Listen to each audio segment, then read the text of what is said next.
Forward, march, left, right. Today we're diving into a time long before the global wars, before modern amphibious doctrine, and before MARPAT and MREs.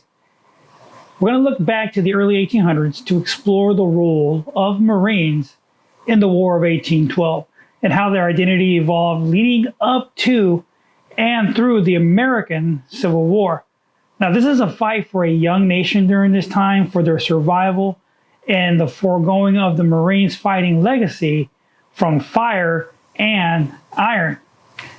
So by 1812, the United States Marine Corps was still a very, very small force, born just 37 years earlier in the tavern in Philadelphia.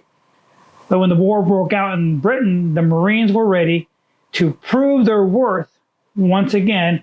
Now, their primary goal was as a naval infantry.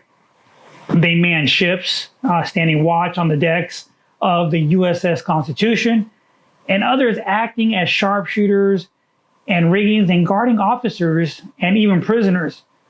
They also fought in so many brutal ship-to-ship combat, including the famed duel between the USS Constitution and the HMS Geary, where Marines fired from above, picking off enemy sailors with precision musket fire.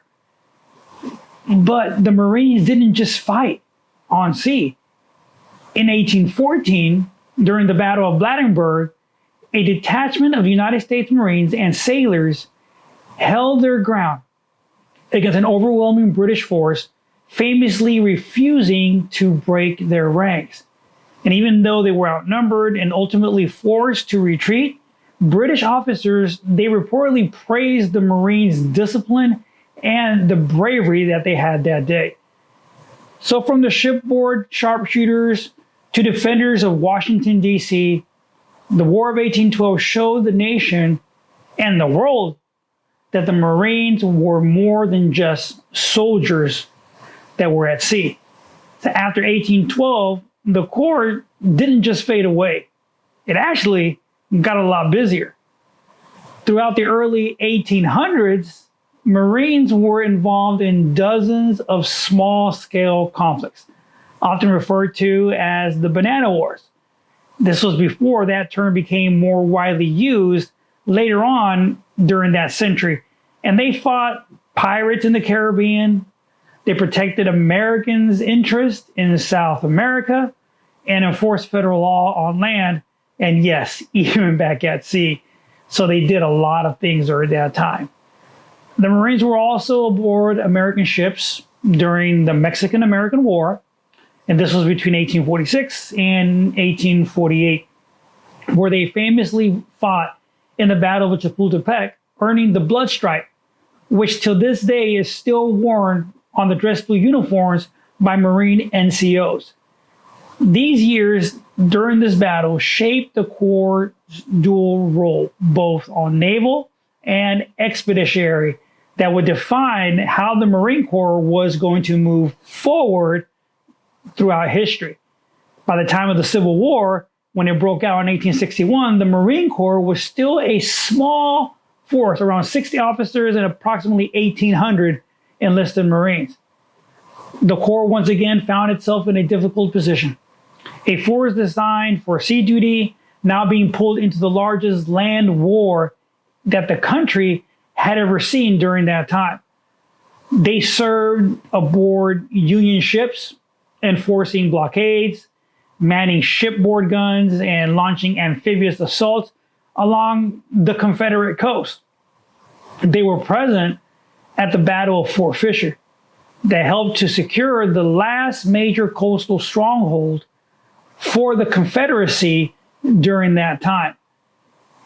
But the war was also divided, and it divided the Corps. Several Marine officers, including senior leaders, they resigned. They're commissioned to join the Confederacy, echoing the deep fracture running through the nation itself during that time.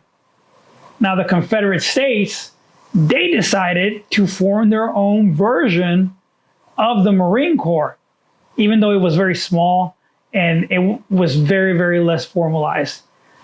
So despite their limited manpower and all the resources, the United States Marine Corps remained active throughout the war, evolving slowly into professional permanent fighting force that it would come in the 20th century.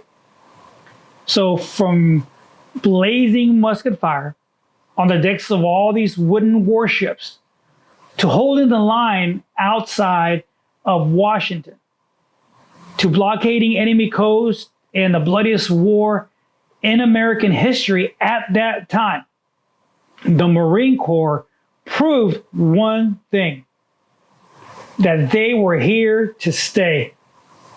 Though they were small and often overlooked in the Civil War's massive land battles, Marines demonstrated their flexibility, professionalism, and the grit traits that would become hallmarks of the Corps in many, many years to come. The legacy forged from 1812 to 1865, it set the stage for modern Marine Corps, one that is capable of striking from the sea, fighting on land, and adapting to any challenge in between. So thank you for joining me here on the Quarterdeck. And if you enjoyed this little dive into Marine Corps history, please don't forget to subscribe, share, and please leave me a review. And if you got a topic that you want us to cover, whether it's a battle, a hero, or some kind of historical mystery, please let me know. I'd love to explore it with you. So until next time, keep your boots grounded and your legacy loud. Hoot, let, fruit,